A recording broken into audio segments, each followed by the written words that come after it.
Well, good morning. Donny Walker here. Back after a fine vacation with Shelly and the Foz. First weekend we went to Port Coquitlam to rock the Coquitlam, rock the sea. Anyways, it was a bunch of concerts. Harlequin, Chilliwack, Trooper. They were awesome, man. Good old rock and roll, good classic tunes. Amazing. Yeah. That was a good time. The next day we went to Chilliwack. Got to go to the Greg Moore Raceway. Greg Moore was a friend of mine. I used to kart race. Kart number was 99. I was number 10. Greg got into IndyCar race and unfortunately had a death in the race car at California Speedway. I went to the Greg Moore Raceway for the first time. It's been there for about over 20 years now. I finally went there. I want to go racing there now after seeing the track. So I'm going to go probably in the fall here or in early spring. Did a little prayer for him there and just some memories of the old days when I was racing with him at the old Westwood racetrack up in Coquitlam years ago, if anyone remembers that. Wicked track. I think even AJ Foyt raced there and other famous names.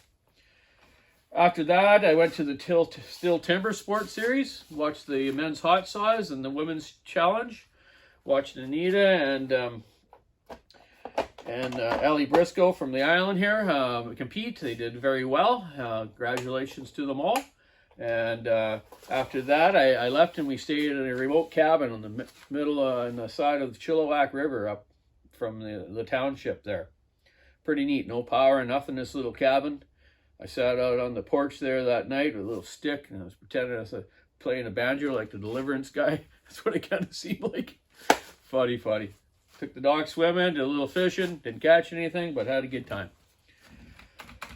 So yeah, after that I went to Fort Langley. I did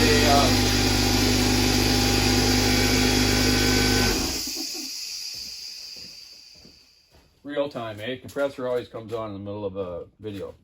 So after that cabin there, we went to Fort Langley. I did a video on that. Fort Langley was like the first kind of settlement of Europeans came from England and whatnot to BC here, and then the natives did all the trading there, fish and pelts and stuff, and then then salmon and stuff as well, right? So that was the first trading post, and then BC became a province after that. The English got the British got the BC, British Columbia, as a province of Canada, right?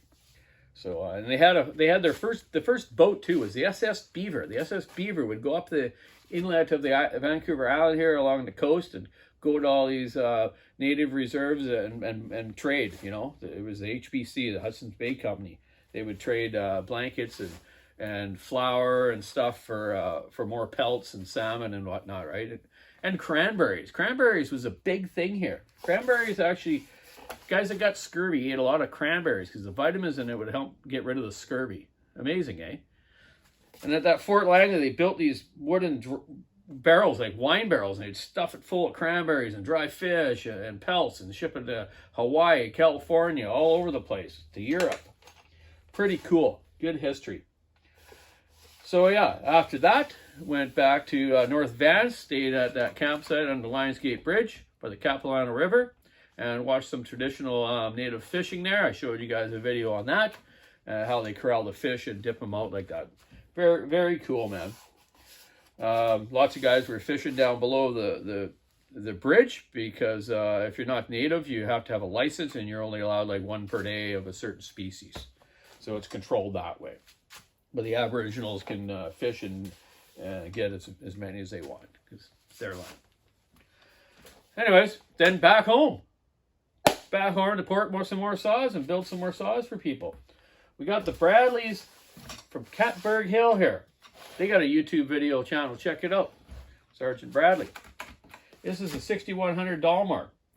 61 cc's. Go figure. They're sort of like Husky with their numbers, eh? Still is totally opposite. It's a nice looking little saw. Dolmar's got a huge history of chainsaws, you know. A lot of people think, oh, Dolmar, Makita, just department store stuff. No, it isn't. They made some great professional saws. We used them here for years in the logging and big wood.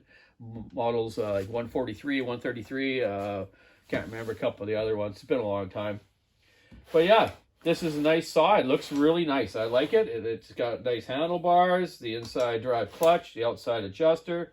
Not a bad dog for bucking, regular bucking. It's not a felling dog, really. Turn it the other way around, it would be, because this would stick down. One-piece top cover with clips like a Husky. Very cool.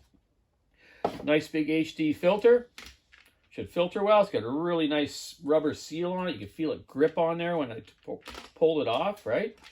It's going to seal good, probably, like Husky's good air filter system. One thing I don't like is their side cover. It's kind of wimpy. It's plastic.